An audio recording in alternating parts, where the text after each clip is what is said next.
Hi, and welcome to Traveling Inside Out. This is Alina, your host. Good morning, good afternoon, good evening. Welcome back to the podcast that explores the world within and out. And thank you for joining me on yet another bonus episode that I'm doing one for Advent this month. I have to start because I put the water in my cup a while back and I have to start immediately. Number three, December 3, number three tea, which is pa-pa-da-pam, Merry Mint Green Tea. So this is the second green tea for now. I do have to say that I usually don't like my mint to be with green tea because obviously it's caffeinated, and I like to have sometimes mint tea in the evening. And I am not one of the people who have black tea in the evening, caffeinated or not. I don't do that. I don't buy black tea that is not caffeinated. It makes no sense to me. Okay, so let's see how this one is gonna go. Good morning, everybody, especially replay crew, because almost nobody is joining me live. However, yesterday I forgot. I forgot to read fact about tea, and I also forgot I wanted to correct something I said.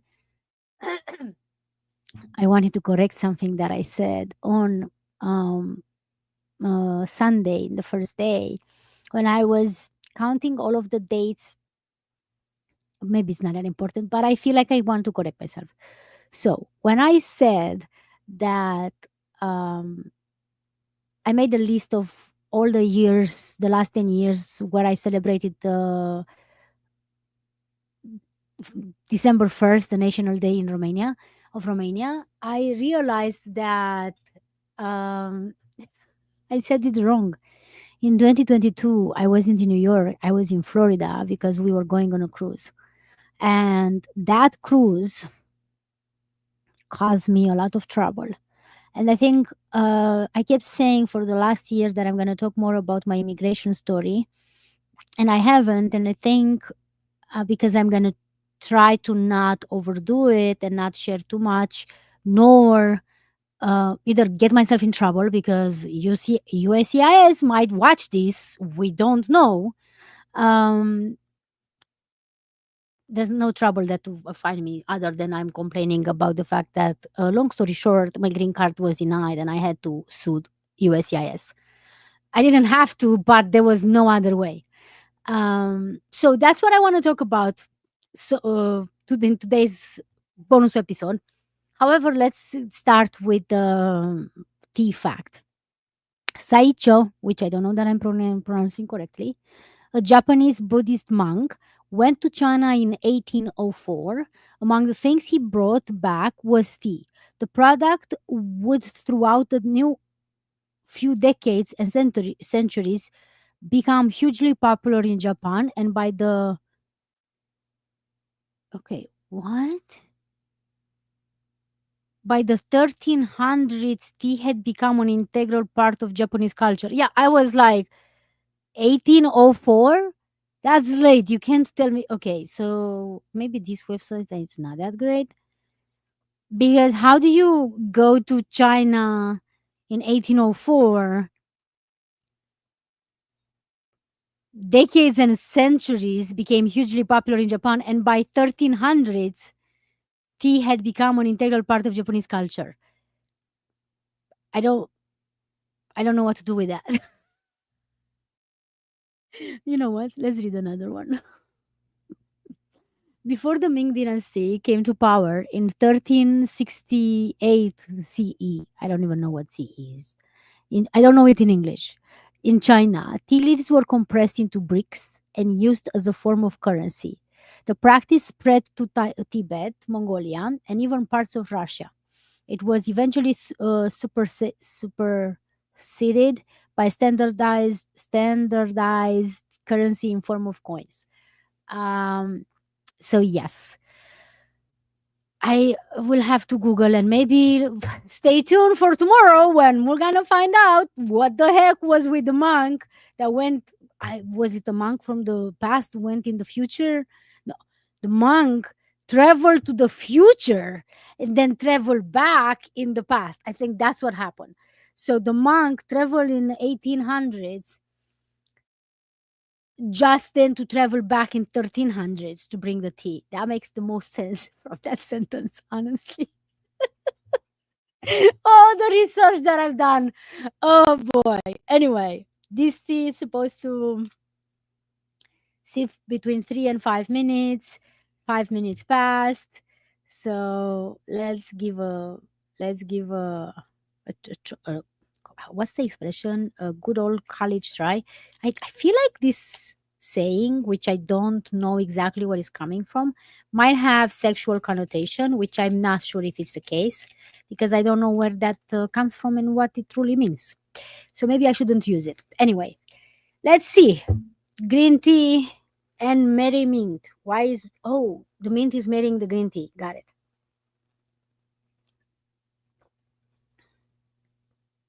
Mm, this is a bit of a miss. I don't feel the mint that much. And I stayed for 5 minutes according to the thing. Nope. It's just regular bland old green tea situation. I don't feel the mint. This is gonna get a honestly a one. From 1 to 5, it's gonna be a one. I'm sorry, Mary Mint Green Tea. Y- You're not it. You are not it. I'm gonna keep drinking it. Don't worry. I like tea regardless. But flavor, I mean, you can't put the chocolate thingy and then go like if you bring that strong aroma and then you do this, it's kind of backwards in a way. Anyway, so I remember back in 23 in March, I recorded a live podcast episode in which I was talking about my immigration story. And back then, I was so naive. Weren't we all so happy and like, oh, finally the pandemic is gone. Can you remember the pandemic was the thing? And things went back to kind of a sort of a normal situation, maybe. Anyway, my so to do like a very, very fast update, I got to United States in October 2022. Then we got engaged, which was a surprise. I did not think that that's going to happen. And then we decided to get married beginning of January of 2023. Um, and then I applied for my green card. Beginning of February, I filed the first file, and then beginning of February, and then end of February. So basically, for my husband's form, and then end of February, my form. And then somewhere in mid March, I already got the appointment to go and do my biometrics, which meant for me to take the picture, for them to have my signature, my picture, and my fingerprints. Which I was like, it's not like they all don't already have my fingerprints every time I enter the country, but that's fine. Then somewhere in April, I received the work authorization. I was not given the travel authorization, which was frustrating because I was meant to travel to Romania that year, but I didn't. So I was stuck in United States, which forced me to do quite a bit of exploring in United States, and I have no complaints about that. So that's just a sum up of what happened. And then somewhere in September, I received a letter that I forgot how it's called, intention to deny or something like this, that they will deny my green card. So my husband's form was approved, and that's basically the form that proves that our marriage is real and it's not a scam. And then my form was for to adjust the status. So basically to adjust the status from being a tourist to being a resident. Because that's what happened. I came as a tourist, I got engaged, married, and then I wanted to just adjust my status. Obviously, all of this cost thousands and thousands of dollars. Um, and so you have the opportunity to answer to that letter to deny, intention to deny. which I did.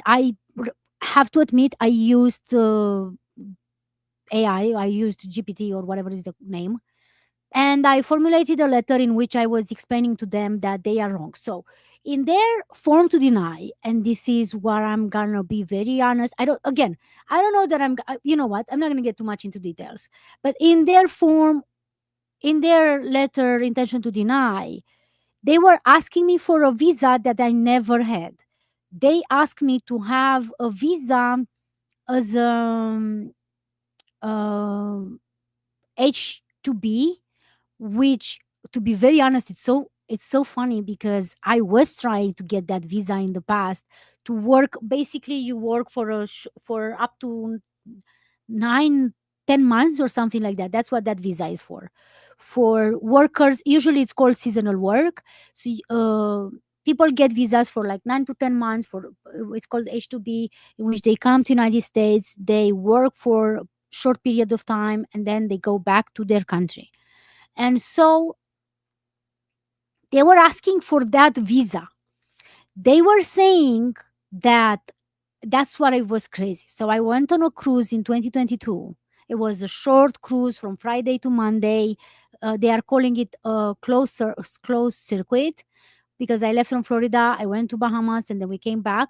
So that was December 2022. I got married in January 2023 and I started applying for my paperwork in February 2023. And they said that me going on that cruise meant that I abandoned my case, which was like, how am I abandoned my case when my case was not even filed? That's number one. And then they were saying that I should have the work, like seasonal worker visa, and was like, but why? I came legally as a tourist, which I've done 9 times before. I traveled to United States 9 times before or something like that, to New York and to California, and I've never overstayed my visa. I've never got into any trouble. I was always respecting everything. So I was so very confused. And after we talked, I thought it was the hardest months. When I think about it, literally last year, this time, I was so stressed and I was so upset and I was so discouraged and I wouldn't understand. And I'm like, I don't understand this. I didn't do anything wrong, like at all. And they still denied my visa.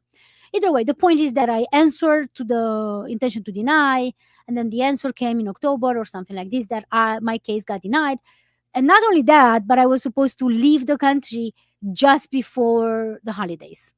And I was devastated. I was like, okay, I guess I'm going to go back to Romania and I'm going to wait there and I'm going to have to go through the embassy and the consulate and I'm going to try to apply uh, for me to get a residency from Romania. And I knew that that's usually taking longer. Like I was, and I talked with like like 5 lawyers. I went online to some lawyer show to ask questions, and everybody was giving a different answer because my options were limited and I was running out of goddamn time because I also didn't want to stay in United States uh, out of status because I knew that that's not good either. So I was panicking. I was really, really, really stressed out. So my options were, as it, as it,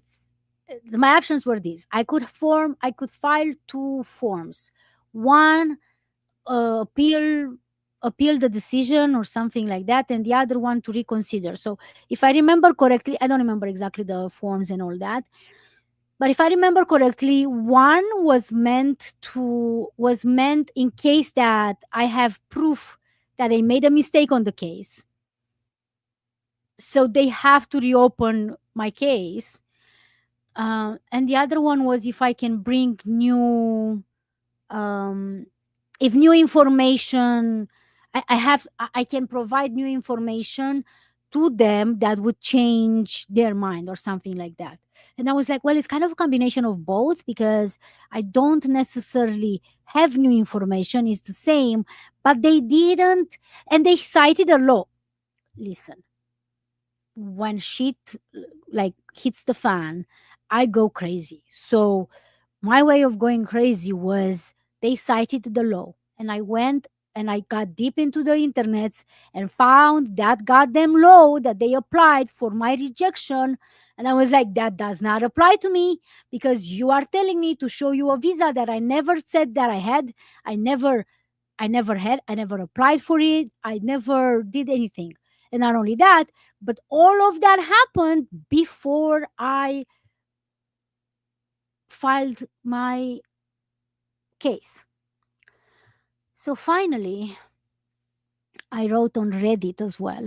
Boy, oh boy, the post is still there. I didn't delete it. I'm leaving it because I really didn't know what to do. So I wrote on Reddit, and there were so many people who were like, "Oh, so you should know better than going on cruise ships, because cruise ships are always a problem." And I'm like, I went on a cruise before I was married, so how could I have applied for anything?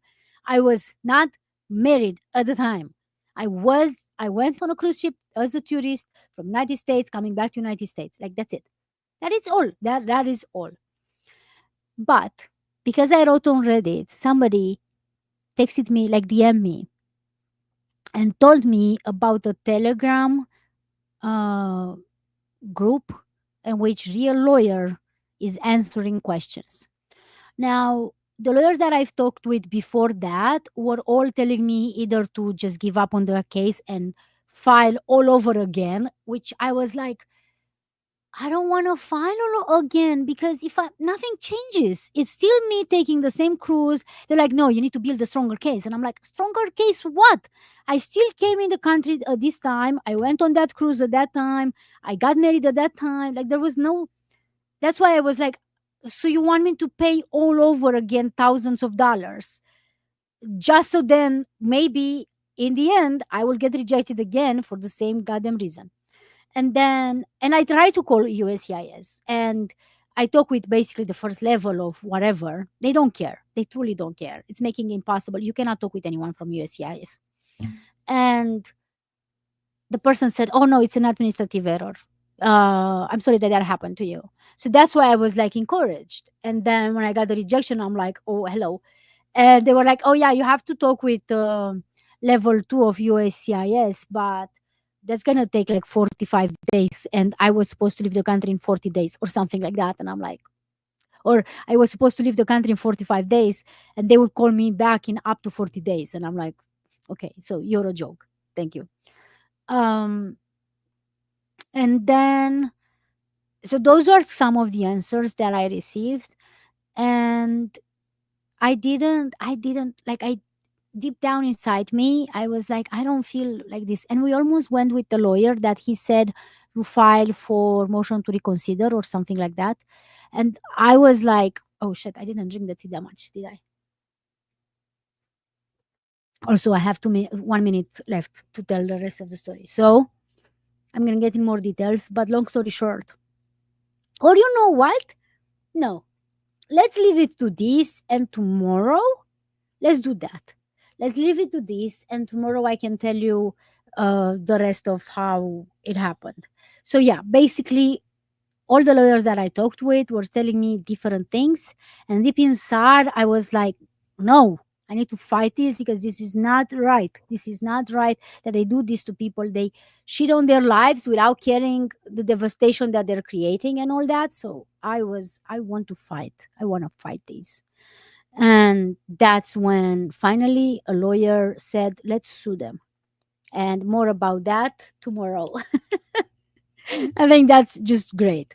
The tea was so and so, not very happy with it. Let's see what it says on the back. Yeah, green tea and spearmint flavor. Well, that spearmint flavor, I don't know. It didn't work for me. And that means that wasn't even mint. I just realized it wasn't even mint tea. It was just me spearmint flavor. That's a one for me.